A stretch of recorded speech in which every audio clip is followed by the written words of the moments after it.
because some interesting stuff has been spoken about around social media in the last 24 hours. We're going to start off with some injury news. You guys might have heard already, but Archie Gray is obviously injured, and Tom Barkley said Archie Gray's injury is a calf problem that should keep him out for 4 weeks. Jake Sanders from The Sun says he's facing up to 8 weeks out injured. He rectify. Well, he didn't quite rectify it, but he said he has now heard it's 4 weeks. Oh, okay. In a tweet update, so it might be 4. Frank said he did it in the Monaco game. But it's interesting because he finished that game, didn't he? Yeah. In 90 minutes. But he said he got a calf issue in the Monaco game that turned into a strain. He said he would have started yesterday if it wasn't for injury. Was he on the bench against Everton? I can't remember. I don't think he was. Anyway, gutting for him. He might have been. I can't remember. I can't remember. Gutting for him though, because he looked like he was in quite good form. He was looking sharp whenever he was getting an appearance. He looked like he was getting to grips with high-level football. I think what was a big difference I noticed in him is physically. He just seemed to glide past people and shove people away. I think last season, physically, it was a bit of a struggle for him to make that leap from the Championship to the Premier League. But this season, he seems to physically kind of taking a step up. Yeah. And that was really good. So it's a shame that he's going to be out for however long, at least a month. Let's hope it doesn't hold him back too much. But yeah, it's disappointing for him. Yeah, injuries really are starting to... And as well, with a doggy out, he would have been an option at left back. So he's not that anymore. So I guess pressure's on Spence to kind of play every game. Our doggy's injured. Yeah. So, I mean, injuries are really starting to mount up in a serious way. Because he mentioned yesterday, Thomas Frank, that Wilson Odegaard has a side strain which needs to be assessed. Yeah. Which is not great. Obviously, Odegaard as well, him in his own right, has been doing some good things. Last couple of games he's played has been steps in the right direction. He's starting to make a bit of an impact on that left-hand side, and now he's injured. We don't know the severity of it or how long it's going to be. He said hopefully available for Chelsea, but he can. I don't like that word. Hopefully. Yeah, he said hopefully available for Chelsea. So obviously he had, again, I'm assuming it happened in Monaco because he said side strain, and I'm pretty sure it was his side, it was his ribs that got injured against Monaco late in that game. He had to go off, but then he was on the bench against Everton. So Gray was as well. So why were they both on the bench if they're injured? It's really odd. But he was on the bench, didn't get any minutes, and now it turns out he's injured because obviously he wasn't in the squad yesterday. Yeah, it's disappointing for him as well because he was building up some momentum and he was playing quite well. Hopefully, it's not too long. If he's fit and available for Chelsea, does he start? Probably. It depends obviously how fit he is, how much training he's had and all that kind of stuff. But I think he's our best left winger at the moment. Yeah. Did he play that? Because as I say, he's in the build-up, he's kind of changed the structure a bit. But maybe I think he could fit that inside left position. I think he could be even better, more centrally than he is tucked out to the left. So I don't see why not. Yeah. And we don't really have much width on that left-hand side. If we get him there, maybe that could help. But I think he's playing really well. He was playing quite well. Not really well, but quite well. Yeah. Improving every week. So let's hope it's not too bad. Let's talk about some potential transfer news now. Team Talk are reporting that Spurs are interested in bringing Scott McTominay back to the Premier League. Reports over the last few days have suggested that the Scottish midfielder would be keen on a return to England. A separate report saying he's completely happy at Napoli and doesn't want to leave. In the same report, there's linking him to Manchester United and Barcelona as well. Obviously, McTominay, since going to Napoli, has been an absolute revelation for them. Ballon d'Or nominee. Mad. He is performing so well, scoring regularly for club and country. Won the league. Obviously, I think Man United, probably looking back at that, probably saying a mistake to let him go, how well he's been playing. And even when he was at Manchester United in last year, wasn't he like their top goal scorer? There was a period where he was just scoring winner after winner, I remember, like these late goals. And I feel like they misprofiled him at Man United. They kept trying to shoehorn him into this defensive midfielder role. Yet whenever he played in this like number 10 role, like a la like Fellaini, he would always get goals and he would always turn up in good positions. And he arrives late in the box and he gets quite a number of goals for Napoli. So I think Conte's just that's your position and he's going to play you there. And he's been brilliant, absolutely brilliant. He's been getting goals regularly. Did you see the goal he scored?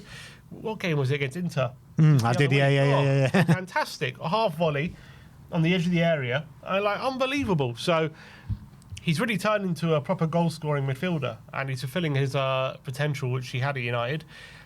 I wouldn't mind him at Tottenham in that kind of form, but yeah, I mean, we've got players at the moment there. So, I mean, obviously, if we sign him, it's not to play the pivot, but he's not quite a number 10 either. He's like a box crashing 8, I would say. So that's like kind of where Bergvall, that's like where he is at the moment. I mean, right now, you've got to say he's better than what we got. Yeah, for sure. He's playing very well. Very well. Last year, he got 12 goals and 4 assists for Napoli in a title-winning season. In his last year for Man United, 7 goals. And that's in a season where they're misprofiling him. Yeah. So I think I would love to see McTominay at Spurs. I think he's a top-quality player. Only 28 years of age still, so like proper bang in his prime now. Yeah. So I think it would be a brilliant signing for us if we could get him. Don't really see us going for him, though. No, me neither, but it's nice to think about. So that's Scott McTominay. You wouldn't have said that 2 years ago or 18 months ago. Nice to think about McTominay coming to Tottenham. Yeah, it's mad, isn't it? And next up, Fijajes are reporting that Tottenham Hotspur are considering a move for West Ham's 28-year-old England forward, Jared Bowen. Jared is under contract till 2030, so a significant fee would be needed to secure his services. Spurs are hoping that if West Ham get relegated, he'll be available for £60 million. Now, we got a previous of taking West Ham's best players.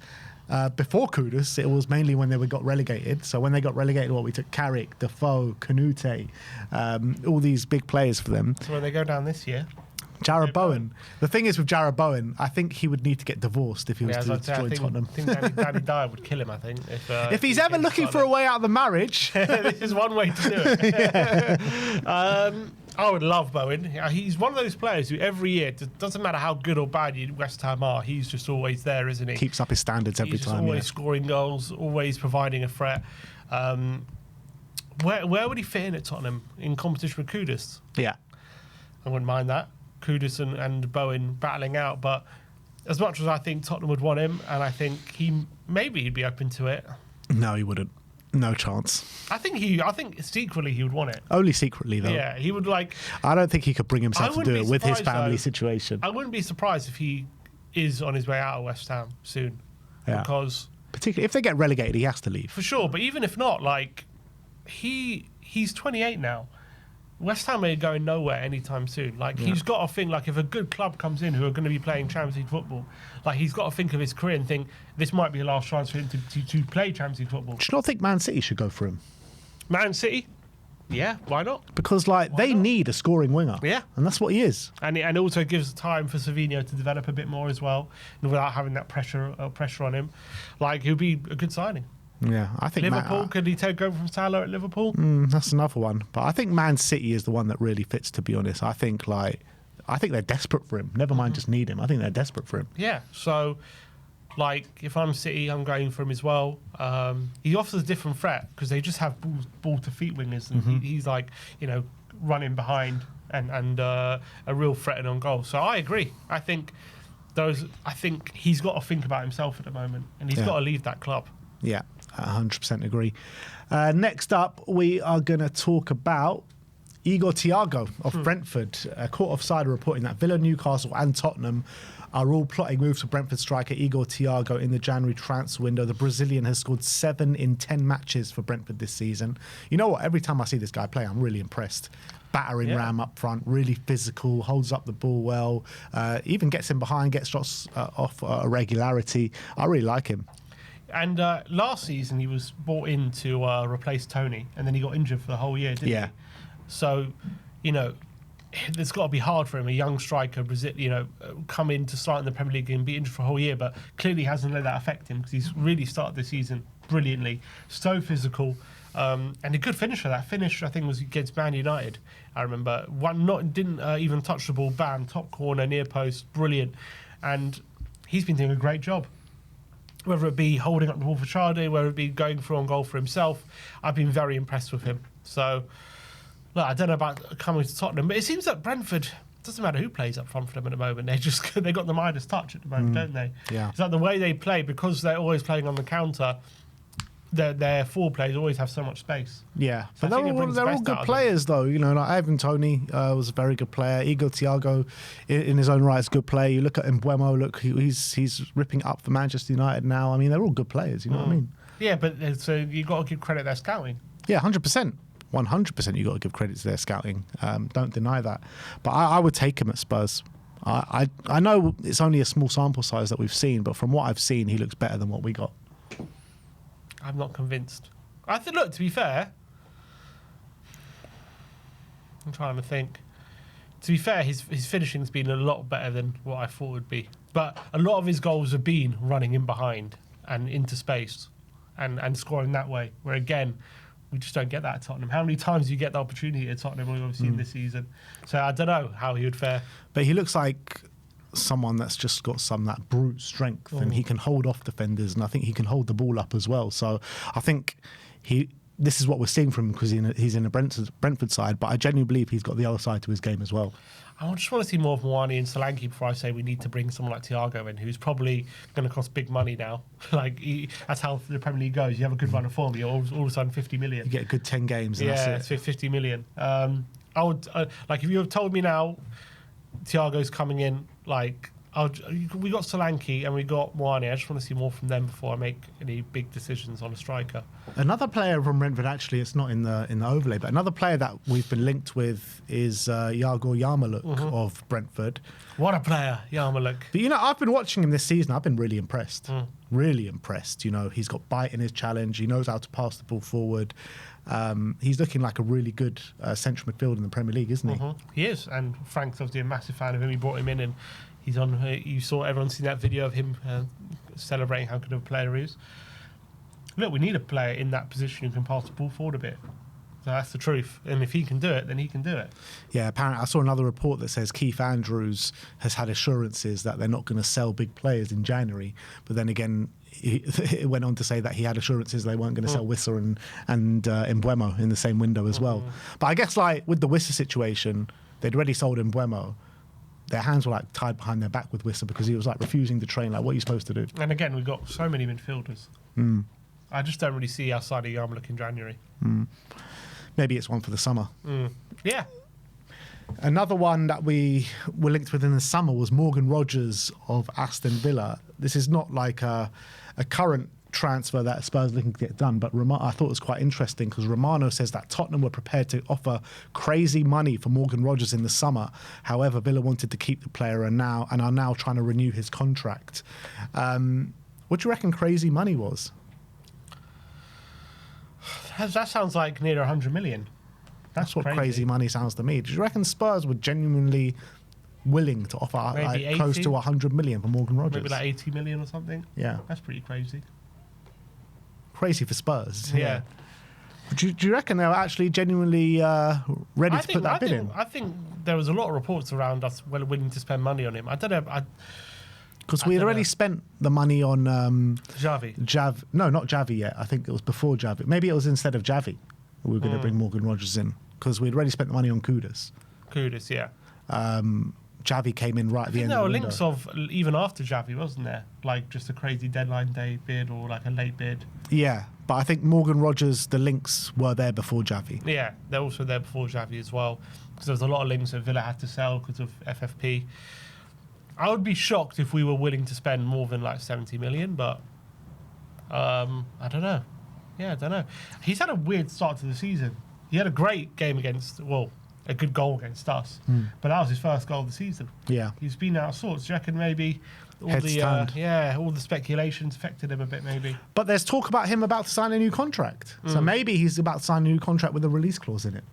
Potentially. Or he's just trying to settle himself down. Yeah. Stop the noise. Yeah, I don't know. Yeah, he hasn't seemed the same player as he was last season. I think he scored his first goal of the season against us.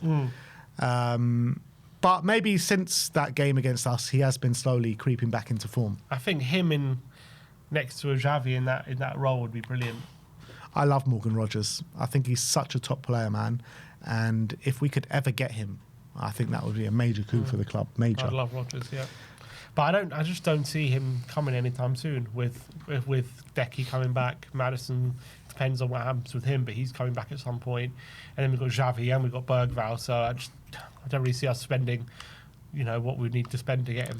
Yeah, doesn't seem like you see us spending much money in many positions. Striker, midfielder, striker and maybe a defender, and probably a defender. That's the priorities right now. We just spent, 50 million on a number 10. So I don't see Rodgers coming in January at least. Yeah.